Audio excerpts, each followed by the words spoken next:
Olá, caríssimo telespectador da Rede Século XXI. Obrigado pela sua audiência. Você está comigo em mais um compromisso semanal, programa Luz da Vida, ocasião em que, durante 30 minutos por semana, nós somos convidados a refletir sobre algum aspecto da nossa fé católica apostólica romana. Sua sintonia na século XXI, neste horário, é para nós causa de grande alegria. Estamos em pleno Ano Santo Extraordinário da Misericórdia, instituído, inaugurado por Papa Francisco na solenidade da Imaculada Conceição da Virgem Maria, 8 de dezembro do ano passado, e ano que vai ser concluído no final deste ano, no mês de novembro, na solenidade de Cristo Rei, último domingo do tempo comum. Papa Francisco, na bula Misericordiae Vultus, com a qual ele institui o Ano Santo da Misericórdia, pede que ao longo deste ano nós reflitamos sobre as obras de misericórdia para despertar a nossa consciência e impelir o nosso coração em favor da pessoa pobre, do indigente, do pequeno, do fraco, daquele que necessita do nosso auxílio. O objeto da misericórdia é sempre o miserável, é sempre o carente, é sempre o indigente, é sempre o necessitado. A tradição da Igreja sistematiza em dois grandes blocos, em duas grandes categorias, as obras de misericórdia. As obras espirituais, que são 7, e as obras corporais. Já dedicamos 7 programas Luz da Vida para cada uma das obras de misericórdia espirituais. E já falamos de algumas obras de misericórdia corporais. Hoje vamos falar de mais outra. Mas antes, vamos recordar quais são as 7 obras de misericórdia corporais. Primeira obra: dar de comer a quem tem fome. Segunda, dar de beber a quem tem sede. Terceira, vestir os nus. Quarta, dar pousada aos peregrinos. Quinta, assistir aos enfermos. Sexta, visitar os presos. E sétima, enterrar os mortos.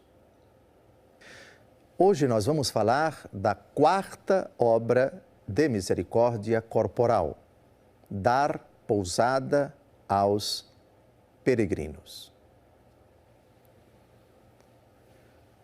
O primeiro olhar para nós afrontarmos este argumento é o olhar dirigido a Jesus.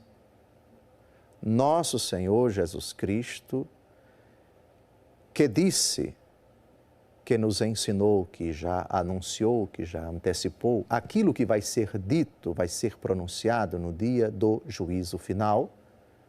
Acolher os peregrinos vai ser um dos critérios do nosso julgamento da parte dele. Vamos ver daqui a pouco um texto extraído de Mateus capítulo 25, onde Nosso Senhor pronuncia exatamente isto. O texto é este. Mateus capítulo 25, versos de 34 a 35.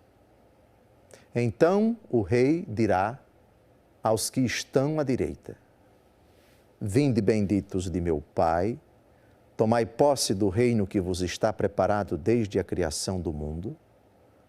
Porque tive fome e me destes de comer, tive sede e me destes de beber, era peregrino e me acolhestes.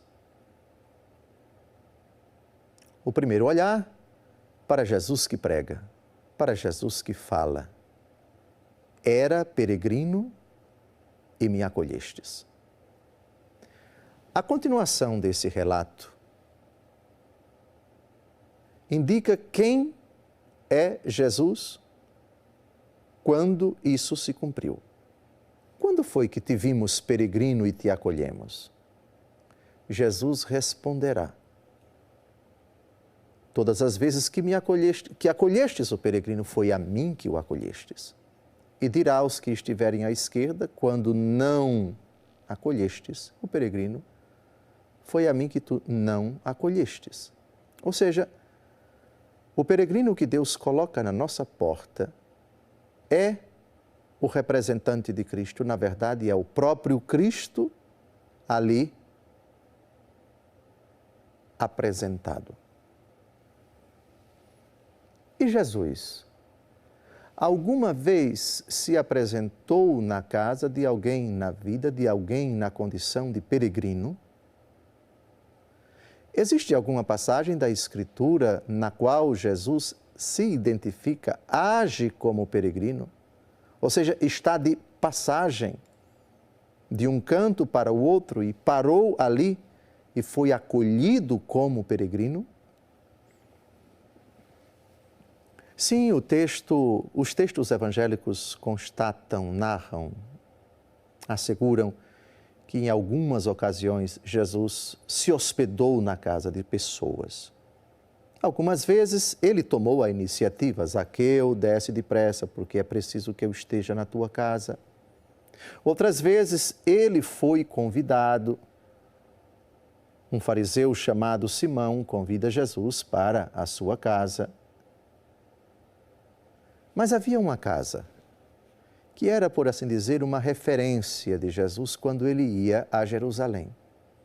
Ele gostava de se hospedar ali. A razão é simples.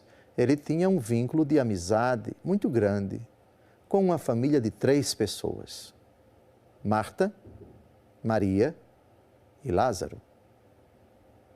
Ele, peregrino, porque durante os 3 anos de sua vida pública, Jesus caminhava sempre de um canto para o outro, na Judéia, na Samaria, na Galileia.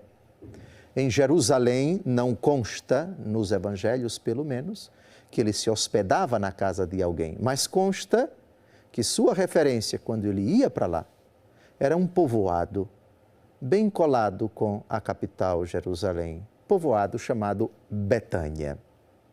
Vamos ao texto para contemplar Jesus peregrino. Era peregrino e me acolhestes. Lucas capítulo 10, de 38 a 42. Estando Jesus em viagem, entrou numa aldeia onde uma mulher chamada Marta o recebeu em sua casa. Tinha ela uma irmã por nome Maria, que se assentou aos pés do Senhor para ouvi-lo falar. Marta, toda preocupada na lida da casa, veio a Jesus e disse: Senhor, não te importas que minha irmã me deixe só a servir? Dize-lhe que me ajude. Respondeu-lhe o Senhor: Marta, Marta, andas muito inquieta e te preocupas com muitas coisas. No entanto, uma só coisa é necessária. Maria escolheu a boa parte, que lhe não será tirada. Talvez esse seja o texto dos evangelhos que melhor ilustre a condição peregrina de Jesus, ou seja, de uma passagem breve, provisória, rápida, por um local onde ele é acolhido, onde ele é bem recebido. E prova disso é que as irmãs, particularmente Marta, se preocupam solenemente em garantir que nada falte de necessário aos ilustres visitantes. Jesus estava de viagem. Essa condição da natureza humana, da mobilidade, do deslocamento, sempre existiu e sempre vai existir. A própria história de Israel, outrora um povo nômade, que se deslocava de um canto para o outro, nem casas eles tinham tendas. O que é a tenda? É uma casa provisória, é uma residência que se arma com uma relativa facilidade, rapidez, e se desarma porque aqueles que a utilizaram hoje e amanhã já vão partir. Foi armada a tenda, ou foram armadas as tendas, porque a passagem aqui, a permanência aqui é breve. Não vamos ficar aqui a vida inteira. Depois que Israel toma posse da terra, não temos mais tendas, temos já uma morada definitiva, temos já construções ligadas à terra, ao chão. E aí, já que Israel toma posse da terra, agora Israel vai ter que conviver com pessoas que não moram naquela terra, que não nasceram naquela terra, que não pertencem àquele povo.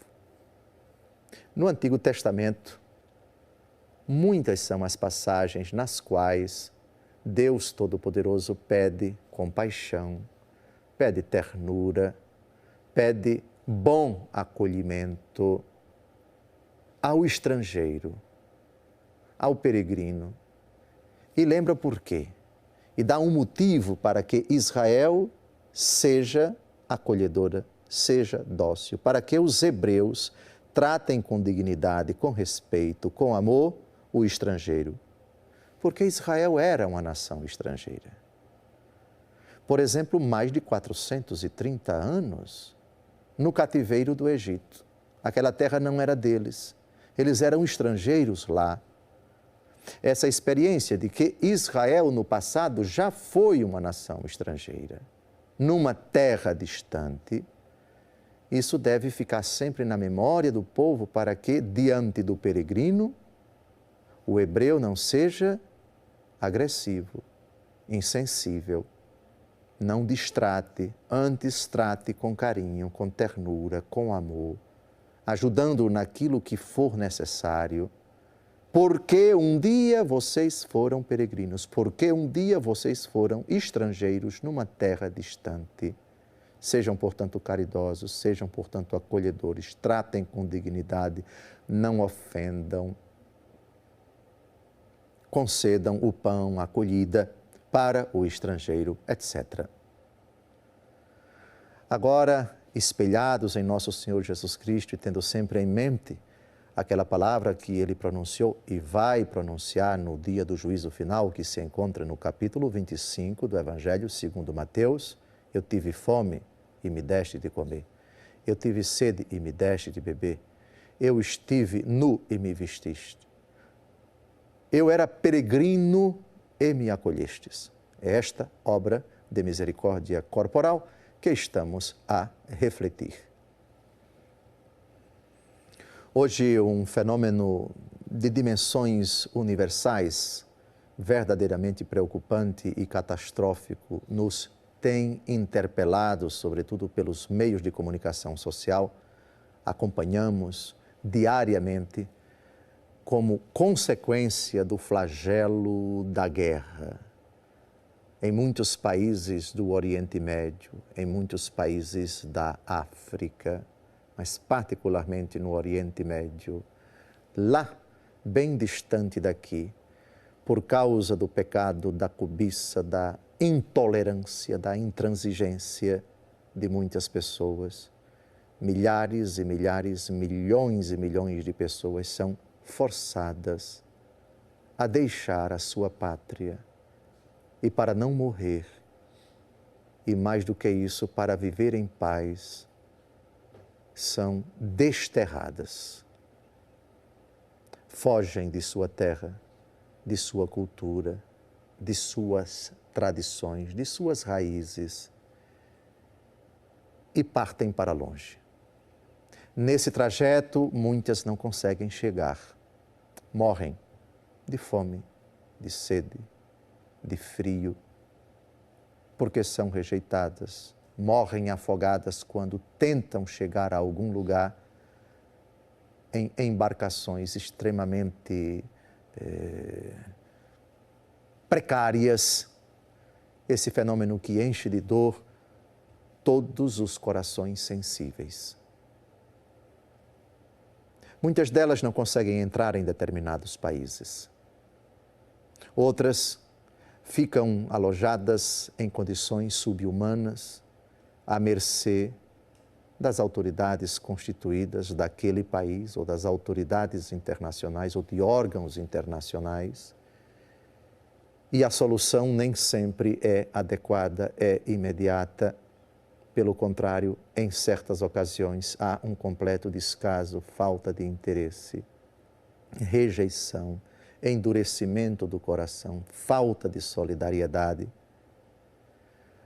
Outras que conseguem entrar nos países ditos ocidentais são verdadeiramente acolhidas por instituições sensíveis a estas pessoas. Corações que se sentem tocados pela dor, pela amargura, pela aflição dos prófugos, dos desterrados, dos estrangeiros que estão naquele país. Fazem o que estão ao seu alcance, dão tudo de si para aliviar a dor destes nossos irmãos tão sofridos. É verdade que o fenômeno dos que fogem de sua pátria é um fenômeno que tem muitas matizes, que tem muitas vertentes, que tem muitas causas, que tem muitas implicações. Sim, em poucos minutos eu não pretendo de forma alguma esgotar essa questão tão delicada que envolve desde interesses financeiros, militares, presença estratégica de superpotências naquela região ou completo descaso delas, a radicalidade e a intransigência religiosa de determinados grupos de pessoas. Questões que envolvem não apenas aspectos religiosos, mas também políticos, econômicos, graves distorções sociais, guerras civis, enfim. Mas uma coisa básica em tudo isso há de ser considerada. O Ocidente cristão precisa fazer dito cristão, precisa fazer alguma coisa para conter esta sangria. Não compete a mim dizer o que deve ser feito, mas genericamente todas as iniciativas legítimas que visem a paz. São João 23 define a paz na Populorum Progressio e na Pacem in Terris, duas encíclicas desse célebre Papa, desse grande santo, como a tranquilidade da ordem. E não existe tranquilidade da ordem sem que os direitos fundamentais da pessoa humana sejam respeitados. Direitos básicos como o direito à vida, direito a expressar a sua fé, direito à saúde, à educação, direito à tranquilidade e todos os outros direitos que integram, que garantem, que consolidam a dignidade da pessoa humana. Quando tais realidades não se verificam, quando os interesses pessoais, quando a intransigência, a intolerância, a arrogância se sobrepõem a essas realidades sagradas, temos essas distorções que estão em andamento. Sem dúvida alguma que o fenômeno dos estrangeiros, dos peregrinos, em terras que não são as suas, isso traz realmente novos desafios, interpela realmente os cristãos dos países ditos cristãos a uma reflexão, o que nós podemos fazer. Papa Francisco tem pedido que as paróquias dos diversos países da Europa acolham, quanto possível, os peregrinos. Não pensamos que o problema seja resolvido simplesmente fechando as portas para eles. Isso é verdadeiramente desumano. Por outro lado, sabemos que as iniciativas da Igreja Católica não são suficientes para resolver essa questão tão delicada. Daí a urgência das autoridades constituídas, dos órgãos internacionais, fazerem mais e muito mais e usar em pulso firme não apenas a força do diálogo, da persuasão, mas também outras iniciativas que visem garantir a sacralidade, a dignidade, a inviolabilidade dos direitos dos cidadãos, independente dos países onde eles residem. Qual é a pessoa que deseja sair da sua casa, deixar a sua terra e partir para um lugar distante como o nosso pai Abraão, que aliás partiu, mas pelo chamado de Deus. Aqui estamos tratando de pessoas que foram forçadas, de pessoas que foram obrigadas, ou saem ou morrem. As cenas são verdadeiramente chocantes. Cada grupo que litiga com o outro, que bombardeia o outro, que deseja ver a morte do outro, que quer eliminar o outro, tem o seu raciocínio, tem o seu argumento. O problema são os pequenos, os indefesos, são pais e mães de família, são crianças, são adolescentes, são pessoas que não têm nada a ver com esses interesses, só querem ter o direito de viver. Querem paz, querem dormir e acordar sem o sobressalto de bombardeios, de tiros, de tanques de guerra, a destruir o seu patrimônio, a esmagar seres humanos, a varrer da face da terra seres humanos indefesos? Sim, sem dúvida alguma, é uma questão muito complexa. Um dos fenômenos mais gritantes dos tempos atuais. Minha palavra no final desse programa é de confiança na providência divina, malgrado a maldade dos homens, o ódio que alimenta muitos corações e que tem deflagrado conflitos que ainda estão em andamento. Por outro lado, a bondade de Deus, a providência de Deus por meio de tantas iniciativas, de pessoas que em campos de refugiados, nos seus países, também em países que têm acolhido estes nossos irmãos, uma prova de que eu era peregrino e me acolhestes. Isso não é uma quimera, isso não é uma utopia. Uma atitude corajosa de instituições e de pessoas, de grupos de pessoas, iniciativa que merece o nosso aplauso, o nosso incentivo. Parabenizamos, rendemos graças a Deus por tantas pessoas e instituições, lógico, principalmente dentro da Igreja Católica, em muitos países, cuja finalidade acolher os peregrinos, abrigá-los, protegê-los. Durante a Segunda Guerra Mundial, a Igreja Católica deu esse testemunho bonito, abrigou os judeus da fúria dos nazistas. O próprio Vaticano abrigou dentro dele muitos judeus. Uma iniciativa que se espalhou por toda a Europa. Graças à Igreja, milhares e milhares, para não dizer milhões de judeus, foram beneficiados.